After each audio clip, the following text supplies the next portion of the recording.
Next आपल्याला आहे हा सीन पॅसेजेस आहेत. मग आता अधोलिखितम अनुच्छेदम पठित्वा प्रश्नानाम उत्तराने लिखित.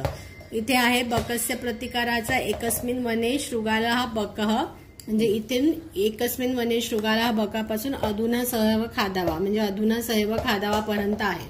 तर ह्याचा अर्थ एकदा मी सांगते. आता हा आपल्याला झालेला आहे, म्हणजे ह्याचा अर्थ आपल्याला ह्याच्यावरचे क्वेश्चन आन्सर आपल्याला इझी जाणार. कळलं?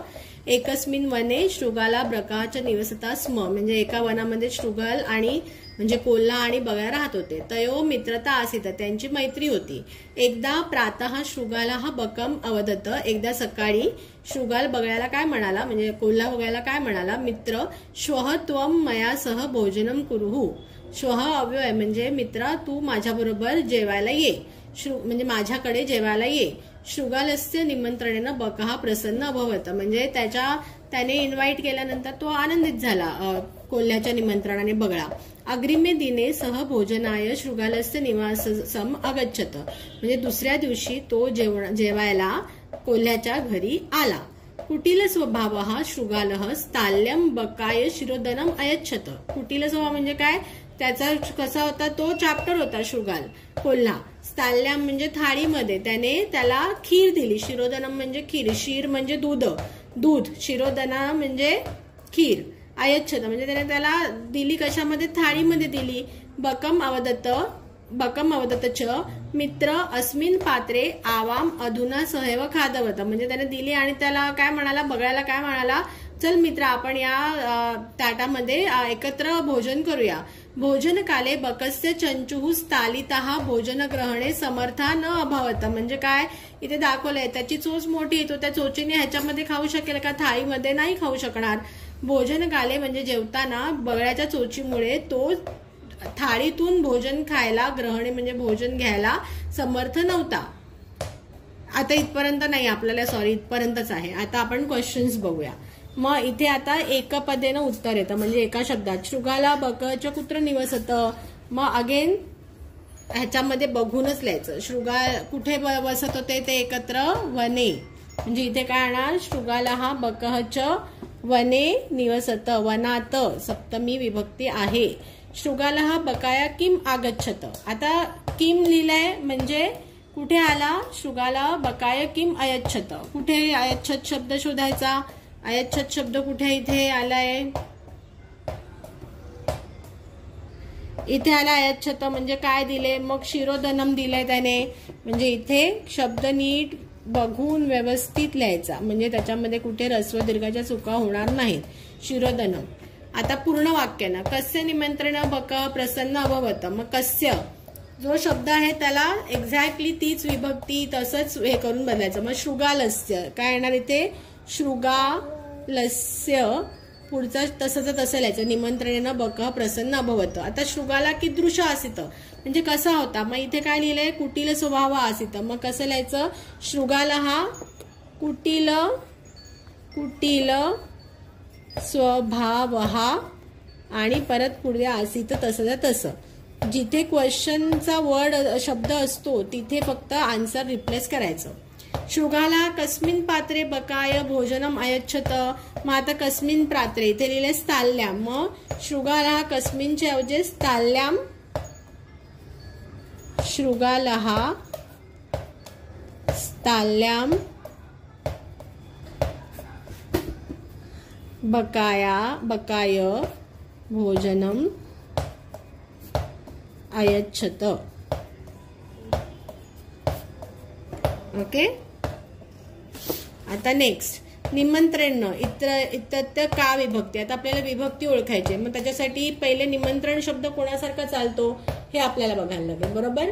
मग निमंत्रण आपण कोणाला निमंत्रण देतो, मग काय म्हणतो, तो निमंत्रण म्हणतो, ती निमंत्रण म्हणतो का ते निमंत्रण म्हणतो, ते निमंत्रण. म्हणजे हा शब्द कोणासारखा चालेल, पुष्पम. मग पुष्पम पुष्पे पुष्पाणी, पुष्पम पुष्पे पुष्पाणी पुष्पेण, म्हणजे निमंत्रणेनं काय चाललंय, पुष्पेण म्हणजे काय चाललंय, कुठली विभक्ती आहे, तृतीया, आणि तृतीयाचं काय आहे, एक वचन आहे. मग इथे काय लिहायचं, तृतीया एक वचन. कुटील स्वभावः इति कस्य पदस्य विशेषणम, म्हणजे कोणाचं विशेषण होतं? कुटील कोण होता? बक होता, शिरोधनम होता का शृगाल होता? मग शृगाला आन्सर आहे. शृगालस्य निमंत्रणेन बकः प्रसन्न अभवत अत्र किम कर्तुपदम. कर्तुपदम म्हणजे हू. आता इथे प्रश्न विचारायचा शृगालस्य निमंत्रणेन बकः प्रसन्न अभवत. हू प्रसन्न अभवत, कोण प्रसन्न झाला? तो कोण प्रसन्न झालाय? बकः. मग इथे कर्तुपद काय आहे? बकः. ओके. इथे निमंत्रणला हे नाहीये, प्रसन्न झाला हे क्रियापद आहे म्हणून बकः येणार. ओके. आता नेक्स्ट काय आहे? बंधुः इति पदस्य पर्यायपदम किम. पर्यायपदम म्हणजे समानार्थी, म्हणजे बंधू सारखा इथे कुठला शब्द आहे? मित्रम. कोणाला म्हणणार आपण? बंधू, मित्रम. आता नेक्स्ट आहे वृक्षः. मग आता वृक्षाचं पण मिनिंग आपण पटकन घेऊन टाकू. वने वने निवसंती वृक्षः, म्हणजे वनावनांमध्ये वृक्ष म्हणजे वृक्षः भरपूर सारी झाडं असतात. वनम वनम रचंती वृक्षा, म्हणजे काय? झाडांमुळेच वनांची रचना होते, म्हणजे झाडांमुळेच वन बनतात. शाखा दोलासीना हा संधी आहे. शाखा दोला आसीना म्हणजे शाखा म्हणजे काय? ब्रांचेस. ब्रांचेसचा झुला करून म्हणजे त्याच्या शाखांचा झुला करून त्याच्यावर बसलेले किंवा त्याच्यावर झुलणारे पक्षी. विहग म्हणजे पक्षी. तै किमपि कुजंती वृक्षः, म्हणजे त्या पक्ष्यांसारखेच जणू काही ते वृक्ष पण पूजन करत आहेत. पिबंती पवनम जलम संततम, म्हणजे ते वृक्ष काय? सतत काय पितात? जल आणि पाणी. जल आणि पवनम म्हणजे वायू. साधुजन इव सर्वे वृक्षः, म्हणजे वृक्ष कसे? सज्जन आहेत. का? कारण वृक्षांना सगळ्यांना खूप मदत करतात. स्पृश्यंती पादे पातालम च. पाताल का म्हटलंय? पाताल म्हणजे जमिनीच्या खाली, तर ते त्यांची रूट्स काय जातात? जमिनीच्या खाली जातात, म्हणून स्पृश्यंती पादे हे पातालच, म्हणजे ते पायाने पाताळाला स्पर्श करतात. नभः शिरस्सु वहंती वृक्ष, आणि डोक्यावर शिरस्सु म्हणजे डोक्यावर काय वाहतात? आकाश वाहतात. म्हणजे त्यांची पोच कुठे आहे? पाताळापासून आकाशापर्यंत आहे. पयोदर्पणे, पय म्हणजे पाणी, पाण्याच्या दर्पणामध्ये स्वप्रतिबिंब, म्हणजे ते स्वतःला कौतुकेनं पश्यंती वृक्षा, म्हणजे पाण्यामध्ये ते स्वतःचं प्रतिबिंब कौतुकाने बघतात. प्रसार्य स्वछाया संस्तरणम कुर्वंती सत्कारम वृक्ष, आणि स्वतःची छाया सगळीकडे पसरवतात. का? तर त्याने काय होतं? दुसऱ्यांना सत्कार म्हणजे चांगलं काम करतात. दुसऱ्यांना त्या छायामध्ये बसलो की आपल्याला ऊन लागत नाही. बरोबर. आता ह्याच्यावरचे क्वेश्चन्स बघू.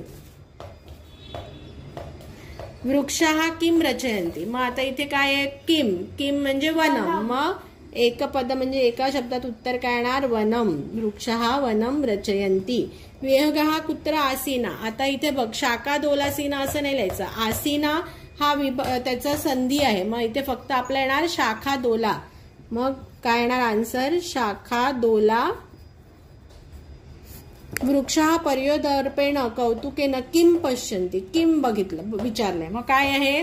काय बघतं? पर्याय स्वप्रतिबिंबम. मग पूर्ण शब्द तसंच्या तसं लिहायचं. वृक्षः पर्योदर्पणे कौतुकेन किमच्या ऐवजी लिहायचं स्वप्रतिबिंबम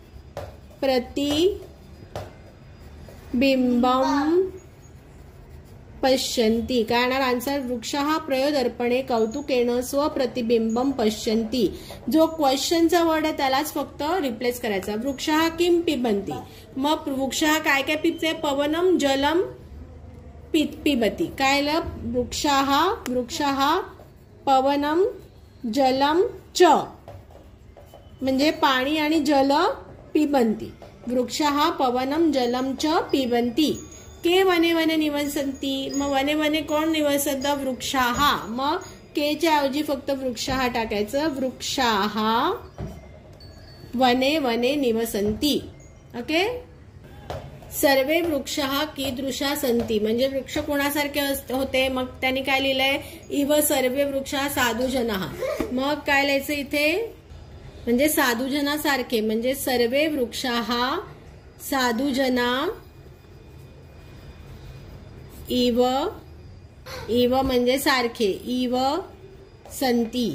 सर्वे वृक्षः साधुजना इव संतीः. आता यथा निर्देशनम उत्तरत. Choose correct option. पातालः इति पदस्य पर्यायपदम किम. आता पातालः म्हणजे जमिनीखाली. असं म्हणतात की जमिनीखालीच नरक असतो, म्हणजे वृक्षः नभ पय येणार का? नाही. मग पाताल म्हणजे नरकः. विहगः इत्यस्मिन् पदे वचनम किम अस्ति. आता विहगः पक्षी, मग आपण काय म्हणतो? तो पक्षी म्हणतो, ती पक्षी म्हणतो का ते पक्षी म्हणतो? तो पक्षी. मग तो पक्षी कोणासारखा चालेल? तो बालक, बालक सारखा चालेल. मग बालकः, बालकौ, बालकाः. मग बालकाः ही काय आहे? एकवचन आहे. ओके, प्रथमाचं एकवचन. तै किमपि कुजन्ति वृक्षः. अत्र क्रियापदम किम. काय क्रिया काय होते? इथे क्रिया काय होते? कुजंती, म्हणजे ते दे आर चर्पिंग, म्हणजे क्रियापद आहे ते कुजंती. नेक्स्ट, मंजुषात पर्यायवाची पदानी चित्वा लिखत. मग निरंतरम, निरंतरम म्हणजे कंटिन्युअल. कंटिन्युअल शब्द इथे काय येणार? सततम. वृक्ष, वृक्ष म्हणजे तरुहू. वृक्षाचा समानार्थी शब्द आहे तरुहू. विहगाहा, विहगाला आहे खगाहा. जलम म्हणजे पयहा. जलला नीर, तोय हे पण आहे, पण इथे आता दिलेलं नाहीये म्हणून आपण इथे जलम म्हणजे पयहा.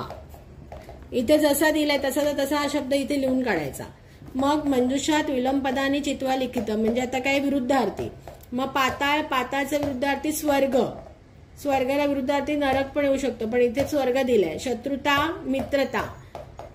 प्रकाश हा तम, तम म्हणजे अंधार. लघुतम हा दीर्घतमा. इथे बघून तसा शब्द लिहून टाकायचा.